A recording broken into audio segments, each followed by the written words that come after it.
Quel kiff de vous retrouver aujourd'hui, c'est toujours un énorme plaisir.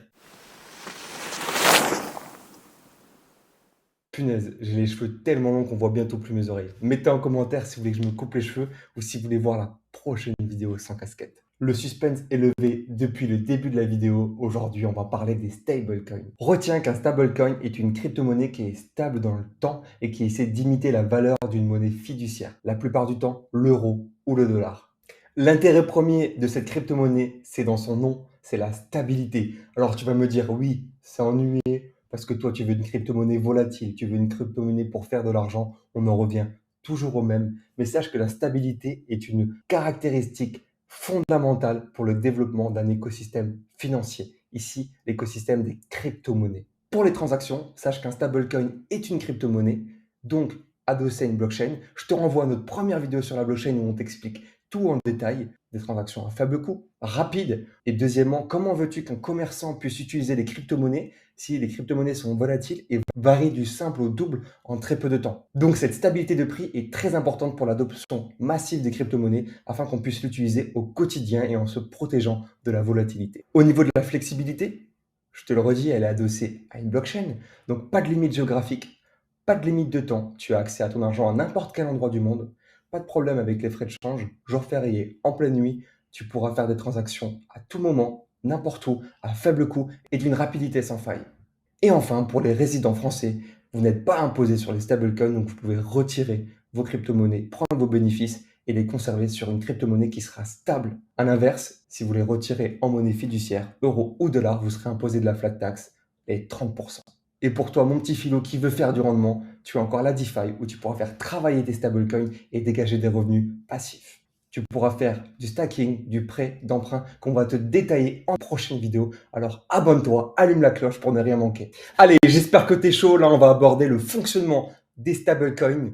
Avant tout, sache qu'on est là pour te donner un raisonnement, une rigueur intellectuelle afin que tu puisses avoir toutes les cartes en main pour prendre ce qu'on appelle une décision éclairée. Tu pourras mesurer le risque, prendre une décision en tout état de cause et voler de tes propres ailes en toute indépendance sur les marchés. Alors, comment fonctionnent les stablecoins? Ce sera les deux premières questions que tu vas te poser à chaque fois dans ton raisonnement. D'où vient la valeur? Pourquoi ce stablecoin vaut-il à un moment donné la même valeur que ces monnaies fiduciaires qu'elle essaie d'imiter, c'est-à-dire un dollar? Deuxièmement, comment cette crypto-monnaie va-t-elle rester stable? Puisque comme toute crypto-monnaie, elle sera soumise à la loi du marché, c'est-à-dire la loi de l'offre et la demande. S'il y a plus de demandes que d'offres, le prix va monter. S'il y a plus d'offres que de demandes, le prix va chuter. Alors au niveau de ton raisonnement, quand tu auras une valeur, sache qu'une crypto-monnaie pourra tirer sa valeur soit des monnaies fiat qu'elle aura achetées, soit de différents actifs physiques ou alors de différentes crypto-monnaies qu'elle aura conservées. Et pour la stabilité, tu as trois technologies. Soit la stabilité sera assurée par un organisme privé, soit par une réserve automatisée ou alors par des algorithmes. T'inquiète pas, on va tout expliquer dans la suite de la vidéo. Donc reste concentré. Ne pars pas.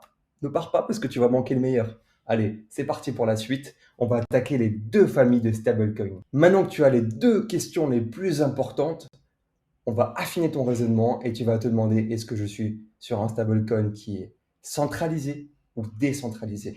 Ce sont les deux grandes familles de stablecoins que tu vas retrouver. Et ensuite, je vais t'expliquer les différentes sous-familles que tu peux y retrouver. Pour affiner ton raisonnement, une fois que tu auras trouvé la valeur de ce stablecoin et comment est-ce qu'il tient son peg, donc comment est-ce qu'il reste à 1 dollar ou à 1 euro, il faudra te demander est-ce que tu as confiance dans le projet, la technologie qui est derrière? Est-ce que tu as confiance dans la dépendance de ce projet? Est-ce qu'il y a des conflits d'intérêts?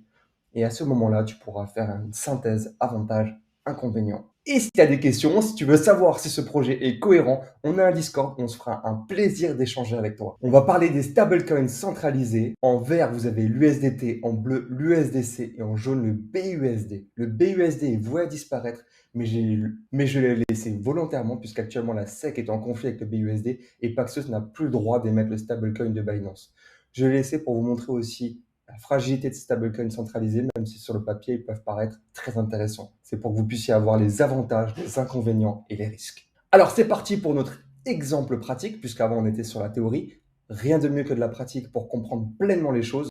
Donc, première question, d'où va venir la valeur? La valeur vient d'une entreprise privée qui, quand elle va émettre un token, donc un stablecoin sur la blockchain, elle va s'engager à backer cette même valeur dans un coffre-fort ou par des actifs physiques. Mais ça, je te le détaille sur un petit schéma après. La stabilité, elle vient de la gestion par une entreprise privée. Donc, on va faire confiance à une entreprise privée qui va émettre des stablecoins sur la blockchain et qui va s'engager à les racheter si quelqu'un ne les veut plus. C'est cette entreprise qui va gérer ce qu'on appelle le burn, c'est-à-dire la destruction des tokens, et l'émission, le mint des tokens sur la blockchain. Les avantages de ces stablecoins, c'est qu'ils sont démocratisés, qu'ils sont faciles d'utilisation et qu'ils sont compatibles sur de nombreux exchanges. Les inconvénients, c'est que on ne maîtrise pas une certaine partie puisqu'il y a une grande partie de l'émission qui est hors blockchain.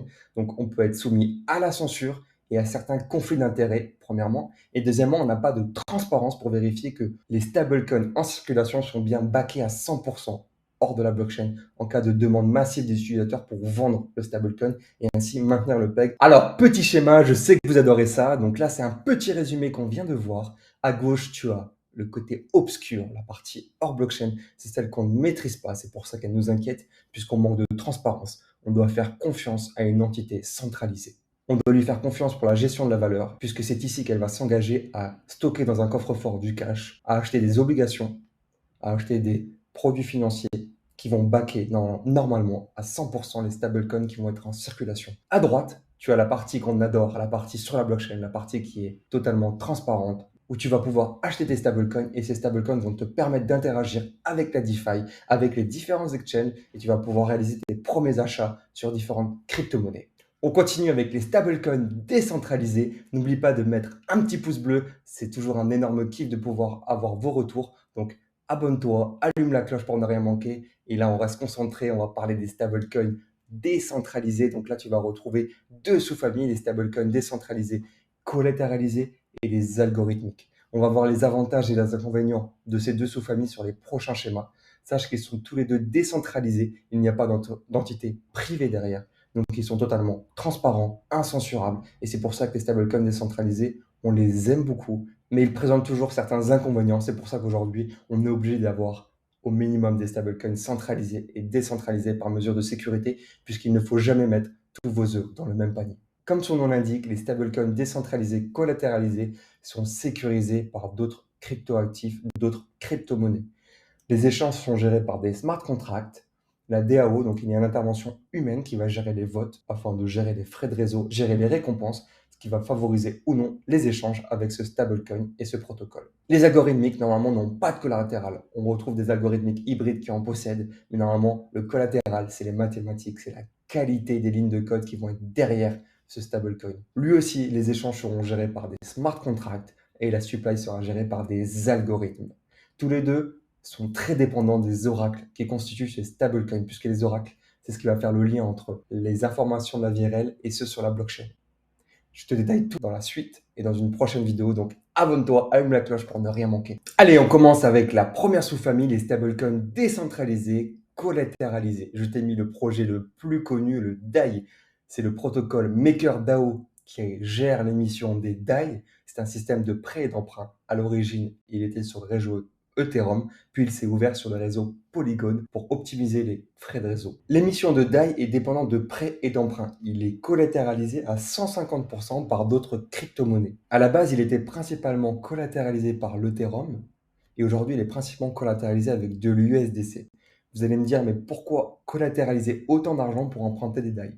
Parce que si vous voulez collatéraliser votre Ethereum et que vous avez une vision long terme et que vous êtes persuadé que l'Ethereum va monter, que vous êtes bullish sur le projet et que vous voulez le holder, mais en même temps vous voulez dégager de la trésorerie pour interagir sur d'autres crypto-monnaies, vous pouvez collatéraliser votre Ethereum et emprunter des DAI. La stabilité, il n'y a pas d'organisme privé, c'est totalement décentralisé, c'est les smart contracts. C'est simplement des lignes de code, c'est du si alors. Si votre collatéral descend sous le rapport 1 sur 1, vous serez automatiquement liquidé afin de maintenir la stabilité du DAI.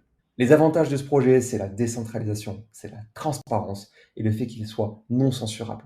Même si aujourd'hui cette censure est remise en question puisqu'il est actuellement backé à 70% par de l'USDC. Les inconvénients, c'est qu'il est dépendant de lignes de code, il est dépendant de la qualité de l'oracle. S'il y a l'oracle qui se fait pirater ou s'il y a un problème au niveau de la transmission d'informations sur le prix de votre collatéral, vous pouvez vous faire liquider et tout perdre. Ici, on passe au stablecoin algorithmique. Alors là, attachez-vous parce que ça va être compliqué. Par mesure de sécurité, abonne-toi, mets un like, comme ça tu vas tout comprendre. Au niveau de la réserve, vous avez deux sous-familles dans les algorithmiques. Les hybrides qui vont collatéraliser une partie et les algos purs qui n'auront aucun collatéral. Leur seul collatéral, ce sera la qualité des maths, la qualité des lignes de code qui sont derrière ce produit. Pour stabiliser les stablecoins algorithmiques décentralisés, vous avez deux technologies, soit la technologie de seigneuriage, soit la technologie à supply élastique. Les avantages, c'est que les stablecoins décentralisés algorithmiques, c'est le rêve ultime pour tout utilisateur de la blockchain et des crypto-monnaies. C'est le rêve ultime puisqu'en fait, il fonctionne comme une banque centrale. Il n'y a pas besoin de collatéral, c'est le protocole, c'est l'algorithme qui va gérer les émissions de tokens et le burn de tokens pour maintenir une stabilité. Donc, le stablecoin va fonctionner en totale indépendance. Le souci et l'inconvénient majeur, c'est que c'est une technologie qui est jeune, qui est encore instable, qui peut chuter brutalement. On a tous en mémoire le projet Luna UST qui a chuté, qui est rentré dans la spirale de la mort et qui a vu des gens perdre des sommes astronomiques. Donc, soyez prudents. Un petit coup d'eau parce que là, le cerveau, il commence à chauffer. Je pense que le tien aussi. On va ralentir 2 secondes. On va simplifier les choses pour que ton esprit soit clair et que tu puisses ensuite approfondir de ton côté les différentes notions. Si tu veux les approfondir et que tu as des questions, n'oublie pas qu'on a un Discord et qu'on se fera une joie d'y répondre. Les stablecoins décentralisés, le fonctionnement est simple. Vous avez un algorithme à l'origine. L'algorithme va gérer la supply. La supply, c'est la quantité de tokens en circulation. Soit l'algorithme va augmenter l'offre parce qu'il y a plus de demande, soit il va diminuer l'offre parce qu'il n'y a pas assez de demande. Ensuite, il faut favoriser les échanges entre les utilisateurs. Les échanges vont être favorisés et vont être gérés par des smart contracts. C'est-à-dire les échanges, c'est favoriser soit la vente du token, soit l'achat du token, afin de gérer les phases d'expansion et les phases de contraction pour toujours être dans une phase d'équilibrium, une phase de stabilité. La favorisation de ces échanges va être gérée par deux technologies, la supply élastique ou alors le seigneuriage. On retient ça, reste concentré, ne quitte pas la vidéo et je vais te montrer la suite sur des petits schémas, la supply élastique et le seigneuriage. Pour la supply élastique, retiens que le stablecoin est la plupart du temps relié à un token secondaire. Je t'ai préparé un petit schéma pour t'expliquer en détail la supply élastique. Ici, on va plutôt voir le seigneuriage. Le seigneuriage, alors déjà tu me dis, ah, il est compliqué ce mot. Le seigneuriage, c'est le profit généré lors de l'émission d'une monnaie, puisque le coût de production de cette monnaie est inférieur à sa valeur nominale. Pour le principe de seigneuriage, tu retrouves des stablecoins comme Ampleform, où tu as une supply qui va être élastique, mais qui sera non diluable, puisque finalement, quand tu auras des tokens Ampleform, en fonction de l'offre et de la demande, tu verras ton wallet avec une quantité de tokens augmentée ou diminuée, afin que tu ne sois pas soumis au problème de dilution. Mais l'idée première, c'est toujours la stabilité. Donc pour le seigneuriage, ce qui va se passer, c'est que les phases d'expansion sont toujours simples à gérer. On va augmenter l'émission de tokens afin de répondre à la demande. Mais c'est la phase de contraction qui sera plus compliquée, puisqu'en fait, quand le stablecoin va descendre, perdre son peg et descendre sous les 1 $, l'objectif c'est de le faire remonter. Pour ça, il y aura des tokens coupons qui vont être émis et que l'utilisateur pourra revendre plus tard quand le projet sera revenu à 1 $ et se faire son bénéfice.